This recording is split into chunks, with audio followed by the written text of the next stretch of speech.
Hello, beautiful people. I'm DJ, and welcome back to my channel. It has been a while, but today I'm back with my mid-year book Freakout tag, which is my favorite video to make. I, in fact, started my booktube journey by making the mid-year book Freakout tag 3 years ago. The first question of this tag, I will, by the way, just link down the creator if I can find. So the first question is, what is the best book you have read so far this year? And that has to be Nothing to See Here by Kevin Wilson. This is a story of a woman called Lillian. She has grown up poor. She went to on a scholarship to a boarding school for high school. There she met a rich friend who they lost in touch afterwards, and after a few years she gets a call from her rich friend giving her a job opportunity. Lillian is broke, living from paycheck to paycheck, has a lot of debt, kind of depressed, and secretly in love with her rich friend, the woman who has called her. And then the job is very strange. It's almost like a nanny for these two kids. These are step kids of the rich friend, and these kids have a unique medical, or do not know if it is medical condition, and they just spontaneously combust when they're upset or they're sad or they're angry. And Lillian is supposed to take care of them, and Lillian has never been around kids before.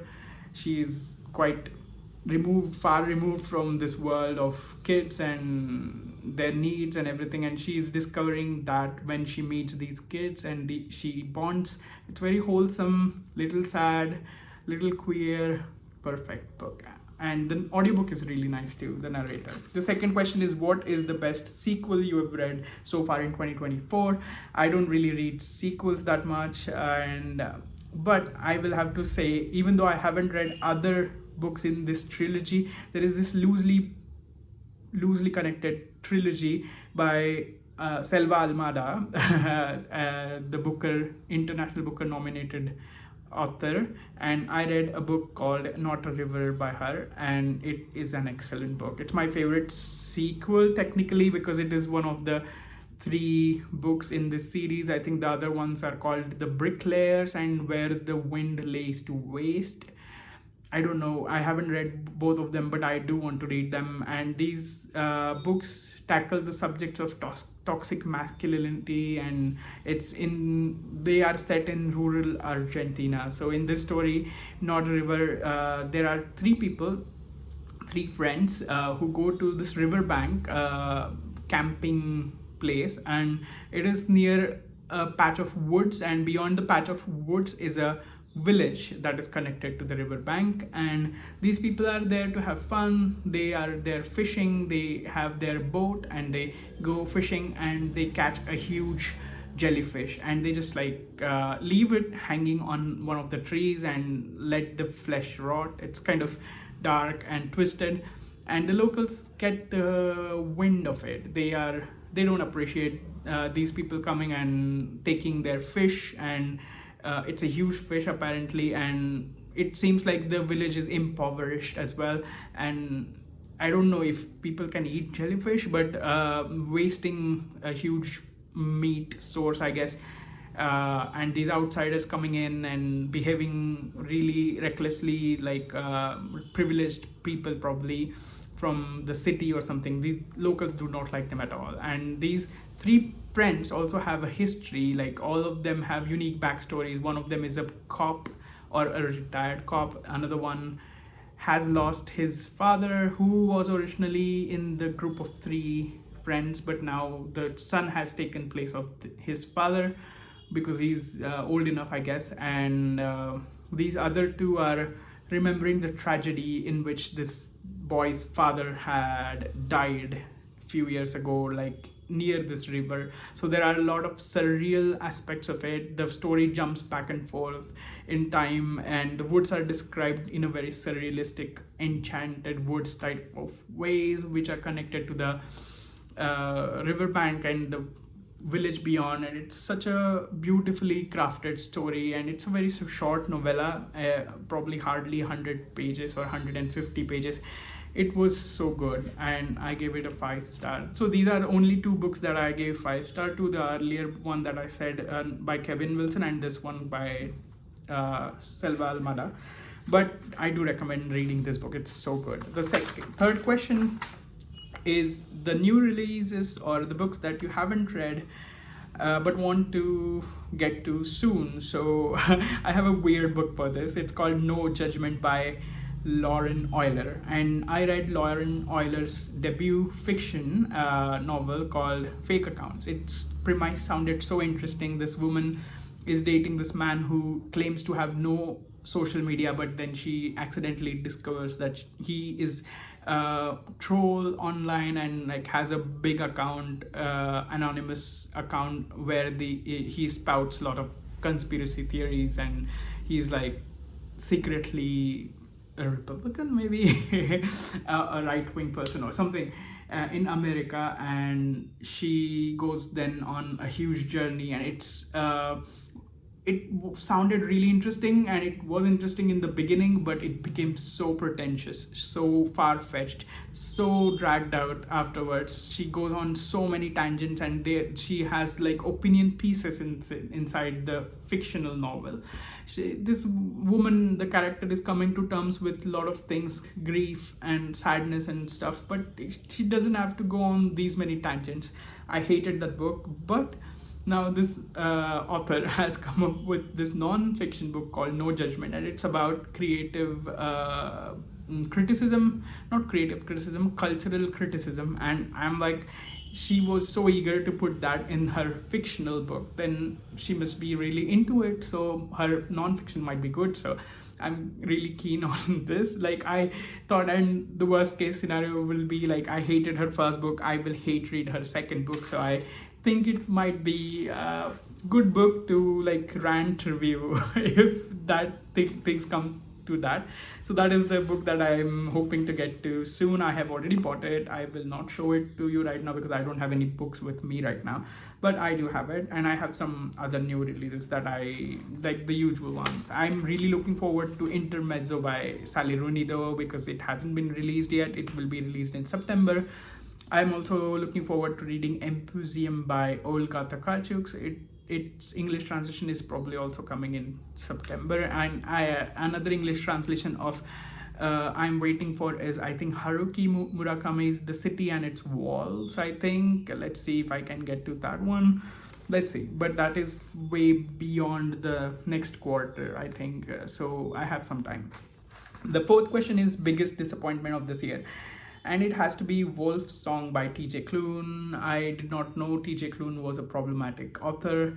I since have found the problematic things, statements by this author, and they have taken advantage and they have taken lightly the suffering of the indigenous people when it's not their own culture, and they have written stories about it. And I think their statements kind of make light of the situation in a little bit of understanding I have, and that is not okay. A lot of people have spoken against them. A lot of indigenous people do not like their writing. So I did not know that before I read Wolf's Song. I was pitched by a lot of bookstagrammers that this is a really fun story of werewolves, and these are like Twilight werewolves-esque werewolves, but gay for each other. And it was proposed, or it was promoted as a spicy book. It does not deliver on that. The spice is like 2.5 pages in the 400 page long book, and it's a meh. The story is really dragged out. It's boring for the first half. It's just, and there is a weird age gap relationship which I did not see coming. I really thought it was one of the other characters who was going to be the main love interest, but I got the ick. So I was really disappointed. I really like the cover of the book. I will probably like insert the cover here. And I don't read fantasy usually, so I was going to read it and hoping to get back into fantasy after I got disillusioned from Harry Potter series, which I really loved when I was little.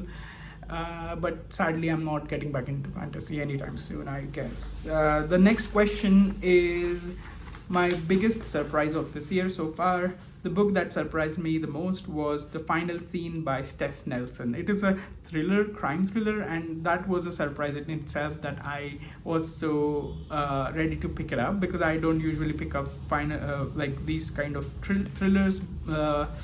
It's available on Kindle Unlimited, I think, and it's a whole subgenre of these crime girlies, thriller girlies on Kindle Unlimited, and I was skeptical, but it was really unique. The story of these people who have been kidnapped by this psycho kidnapper, and these kidnapped people have to enact like professional actors. Even though they are not professional actors, they have to enact this kidnapper's fucked up childhood, and through this enactment, the kidnapper aims at healing from their childhood trauma. And as soon as the scene of one of the characters has ended, or they are supposed to grow older now, like there is people playing childhood version, then adult version of the kidnapper, and their mother and father and stuff like that, a whole lot of mess, and there's a lot of killing, a lot of kind of stupid things happening